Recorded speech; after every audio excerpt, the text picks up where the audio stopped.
ja nüüd veel viimane tükk Entity Frameworkist ehk andmed, mida meil kohe alguses vaja on. Tavaliselt igal rakendusel, vähemalt igal suuremal rakendusel, mille üle ma suudan mõtelda oma mälestustest, on vaja mingisuguseid andmeid alguses, mille pealt tööle minna. Kõige lihtsamas variandis kas või lihtsalt esimest kasutajat koos tema paroolidega või siis mingit niisugust admin kasutajat. Ja variante nüüd mitu, kuidas seda data seedingut siis teha ja mida me sinna topime. Entity Frameworkil on siis olemas selline asi, selle jaoks nagu has data. Ehk siis on model creatingus saab siis selle paika panna, ehk ühel entityl on has data. Ja see siis automaatselt muutub siis teie up-down meetodite osaks. Ja kui te olete has datat kasutanud, siis pärast seda peate uue migratsiooni tegema, mis siis seda teeb. Siin on mõned piirangud selle has data kasutamisel. Esiteks, primary key'd tuleb välja kirjutada. Ehk kui ta on kuidid, siis tuleb siia mingisugused fikseeritud kuidi väärtused lisada. Sest muidu Entity Framework genereerib talle kogu aeg uue migratsiooni. Ehk ta nende primary key väärtuste järgi saab aru, kas midagi on muudetud. Ja ilma primary key'ta ei lasta üldse midagi teha.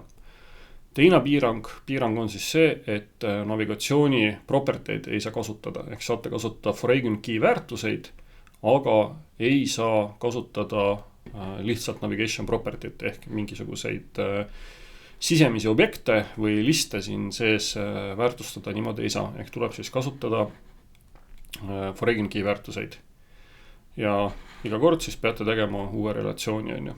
Ja kui siis tõesti on need vaja nagu siis relatsioonilisi asju teha, siis tuleb kõigepealt siis need lapsentitid ära seedida, nende ID-d kokku koguda ja siis vastavalt hakata siis tegema järgmiseid siis nii-öelda ema-entiteid, mille sees siis lastele viidata.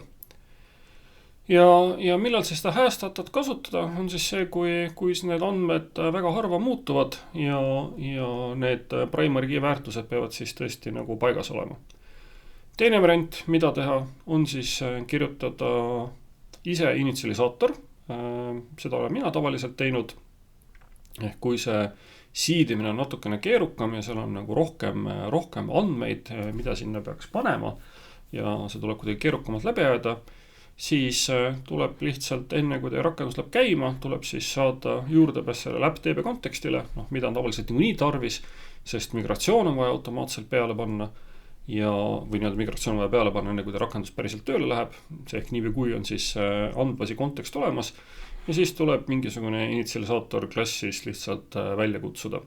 Siin siis saab kõike teha, aga siin on siis mingid piirangud. Esimene piirang on kohe see, et te peate ise sellest hoolitsema, et te topelt kirjed endale andmebaasi hakka tekitama. Ehk kas tuleb kontrollida, et tabel on tühi, enne kui sinna andmed üldse panna, või siis hakata kontrollima igat kirjet ükshaaval, et need nii-öelda fikseeritud väärtused seal kindla peal olemas oleksid. Probleem tekib, kui keegi kasutaja siis kustutab midagi nendest ära, siis teie iga järgmine rakenduse käivitus märkamatult taastab need andmed sinna. Sellega võib see lugu siis nagu katkiseks minna. Siin ka siis näide, kuidas seda siis program sees siis kätte saada, ehk siis tuleb tõsta ise käsitsi üles scope, ehk siis initsialiseerida dependency injection container, ütelda sealt siis selle scope'ist ma tahan siis kohustuslikku teenust kätte saada. Ehk seal on erinevalt see app.db kontekst meil registreeritud, me küsime selle välja, saame selle instantsi ja siis saab kutsuda välja meie initsialisaator meetod, ütelda, et palun, siin on sul avatud andmebaasi ühendus, hakka nüüd andmeid siis sinna toppima. Siin on siis palju nagu positiivset, kõik siis navigation property'd töötavad igasuguse primary keys ei pea spetsifitseerima nii täpselt igast auto-increment'id töötavad, kompleksne loogika kõike muud siis saab nagu teha, välised teenused kasutada, mida iganes.